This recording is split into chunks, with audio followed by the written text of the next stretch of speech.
रोहन और साहिल सगे भाई थे। दोनों साथ बिजनेस करते थे। रोहन की शादी 10 साल पहले कोमल से हो गई थी। कोमल बहुत ही अच्छे स्वभाव की धार्मिक औरत थी।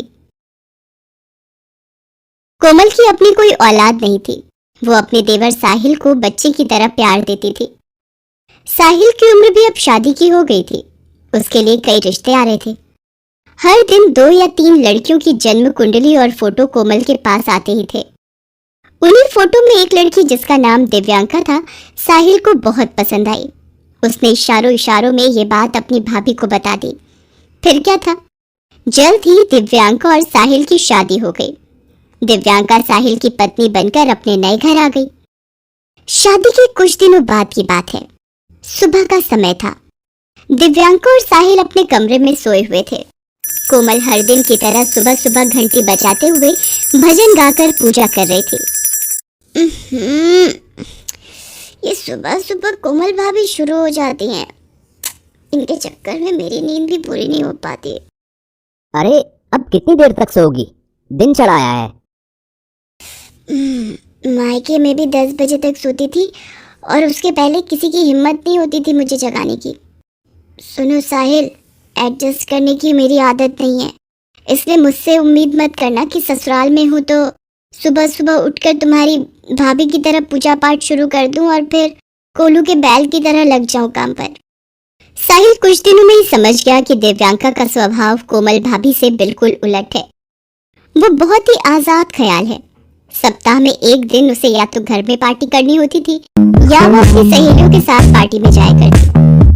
कई कई बार तो वो देर रात को लौटती। इस बीच इस घर में सबसे बड़ी खुशी दस्तक देने के लिए तैयार बैठी थी। दिव्यांका माँ बनने वाली थी। जैसे ये बात कोमल को पता लगी, उसकी खुशी का तो ठिकाना ही नहीं रहा। कोमल और दिव्यांका बात कर रहे हैं। तुम्हें मैं बता नहीं सकती कि मैं कितनी खुश हूँ। आज मेरी आंखों में खुशी के आंसू हैं। दिव्यांका, तुमने इस घर को संपूर्ण कर दिया। क्या भाभी? क्या संपूर्ण? मेरी आजादी खत्म हो जाएगी। दिन भर बच्चे के पीछे पागलों की तरह घूमना होगा। अरे मैं हूं ना, तुम क्यों फिक्र करती हो? मैं संभाल लूंगी उसे। कुछ महीनों बाद दिव्यांका माँ बन गई। उसने एक बहुत ही सुंदर बेटे को जन्म दिया। पूरे घर में उत्सव का माहौल था। दिव्यांका ने बहुत बड़ी पार्टी घर में रखी थी। कई लोगों को बुलाया था। वो गोद में मुन्ने को लेकर हंस हंस कर सबसे बातें कर रही थी कि अचानक से बच्चे ने उसकी गोद में सूसू कर दिया और जोर जोर से रोने लगा, जिसे देखकर दिव्यांका को बहुत गुस्सा आया। उसने कोमल को इशारे से बुलाया। देखो भाभी, इसने तो मेरे ऊपर ही सूसू कर दिया। यहाँ इतने सारे लोग आए हुए हैं, सभी की नजर मुझ पर है और ये आप ही से संभालो, मैं जा रही हूँ साड़ी बदलने। अरे कोई बात नहीं, बच्चा है, उसे क्या पता। लाओ इसे मुझे दो। सारा मूड खराब कर दिया इसने। उसके बाद कोमल ने मुन्ने को गोद में उठाया। वो अभी भी रो रहा था। क्यों रो रहे हो? चुप हो जाओ। छू छू गया। कोई बात नहीं, ताई अभी तुम्हारे कपड़े बदल देती है। थोड़ी देर में मुन्ने का रोना बंद हो गया और वो अपनी ताई की गोद में सो गया। उसे सीने से लगाकर कोमल को वो एहसास हुआ जो एहसास आज तक उसे नहीं हुआ था। धीरे धीरे मुन्ना ज्यादा समय कोमल के पास ही रहता, क्योंकि दिव्यांका के पास उसके लिए बिल्कुल भी समय नहीं था।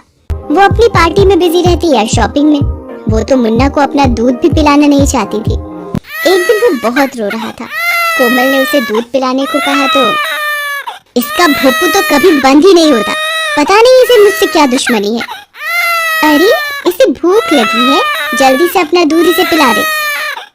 अरे इसे बाहर का दूध पिला दीजिए भाभी। अपना दूध पिलाऊंगी तो मेरा फिगर खराब हो जाएगा। पहले भी 9 महीने इसने मेरी आजादी छीनी है, अब मुझे इससे दूर ही रखो। अरे तुम ये कैसी बातें कर रही हो? ये तुम्हारा अपना बेटा है। बेटा है तो क्या हुआ, मेरी अपनी भी कोई जिंदगी है और पता है ना, जिंदगी एक बार ही मिलती है। उसे भी बच्चे पालने में लगा दिया तो फिर जिंदगी के मजे कब लेंगे? दिव्यांका की बात कोमल को बहुत ही अजीब लगी। उसने उससे कुछ कहा तो नहीं, लेकिन मन ही मन सोचने लगी कि ये कैसी माँ है जिसे अपने बच्चे से ज्यादा जिंदगी के मजे की पड़ी है। बहरहाल मुन्ना पूरी तरह से कोमल के साथ ही रहता। रात को भी वो उसी के साथ सोता। कोमल उसका बहुत ध्यान रखती। एक दिन कोमल को मंदिर जाना था। उसने मुन्ने को थोड़ी देर दिव्यांका के पास छोड़ दिया। उसके जाने के बाद मुन्ना बहुत रोने लगा। पहले तो उसने उसे चुप कराने की कोशिश की, लेकिन जब वो चुप नहीं हुआ तो उसके गालों पर खींचकर 4-5 थप्पड़ मार दिए। कोमल जब वापस लौटी तो उसने देखा कि मुन्ना के गालों पर लाल लाल निशान हैं, तो उसने दिव्यांका से इस बारे में पूछा। अरे, आपके जाने के बाद इसका भोपू चालू हो गया। बिना मतलब भैं भैं करके रो रहा था।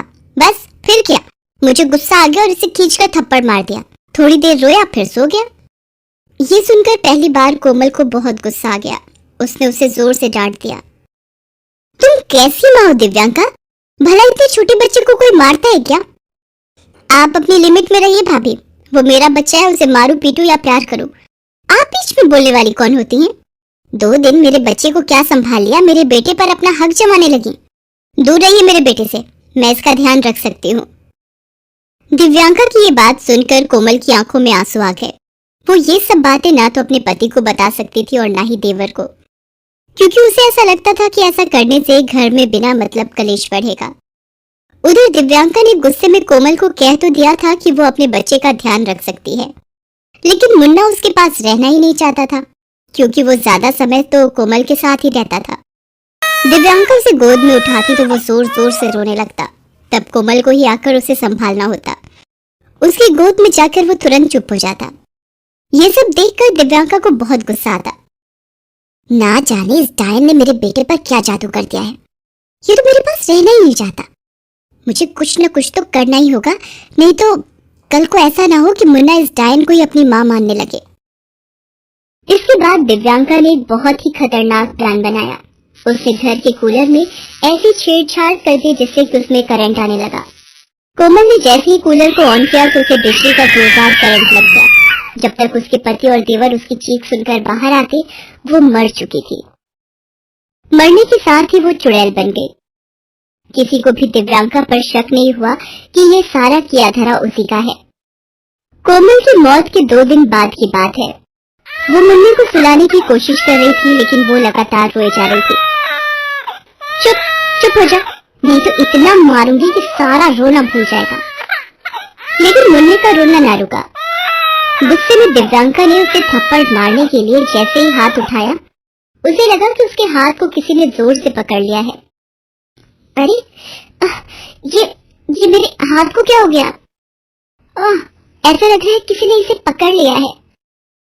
उसने जैसे ही देखा कि दिव्यांका ने मुन्ना को मारने के लिए हाथ उठाया है, तो न सिर्फ उसने उसे पकड़ लिया बल्कि उसे जोर का धक्का दे दिया। वो दूर जा गिरी।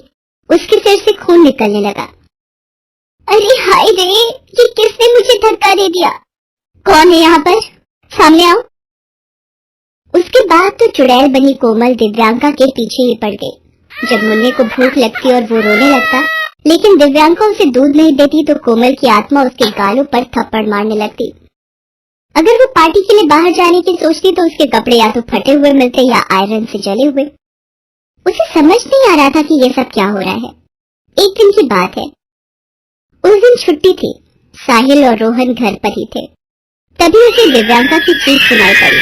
वे सभी भागे भागे उसके कमरे में पहुंचे तो देखा कि उसके बिस्तर पर एक भयानक सांप फन फैलाए बैठा है और मुन्ना उसी के पास लेटा हुआ है। हे भगवान, ये घर में सांप कहाँ से आ गया? ये तो हमारे मुन्ना को काट लेगा। काट ही ले तो अच्छा है, पूरा दिन मेरी जान खाए रहता है ये। तभी वो सांप कोमल के चुड़ैल के रूप में बदल जाता है। उसे देखकर सभी आश्चर्यचकित रह जाते हैं। अरे भूत, भूत, मेरे घर में भूत। भाभी आप? उसके बाद कोमल की आत्मा ने सारी बातें सभी को सच सच बता दी। कैसे दिव्यांका ने उसे मारा, साथ ही उन्हें ये भी बताया कि वो अपने मुन्ने से बिल्कुल प्यार नहीं करती है। वो तो चाहती है कि मुन्ना भी ना रहे ताकि वो आजादी का जीवन जी सके। ये तुमने क्या किया दिव्यांका? जिस भाभी ने मुझे माँ की तरह पाला, उसे तुमने मार दिया, उनकी गोद नहीं भरी। फिर भी हमारे बच्चे में अपना बच्चा देखकर वो खुश होती रही। मैंने देखा है कि कैसे वो पूरा दिन मुन्ना के लिए लगी रहती थी। अपनी फिक्र उन्होंने बिल्कुल छोड़ दी थी। लेकिन तुम अपने बच्चे से ही प्रेम नहीं कर सकी। तुम्हें उससे ज्यादा अपनी आजादी चाहिए। जाओ, आज से मैं तुम्हें इस बंधन से आजाद करता हूं। तुम्हें जैसे जीना हो जियो, लेकिन तुमने पाप किया है और इसकी सजा तो तुम्हें जरूर भुगतनी होगी।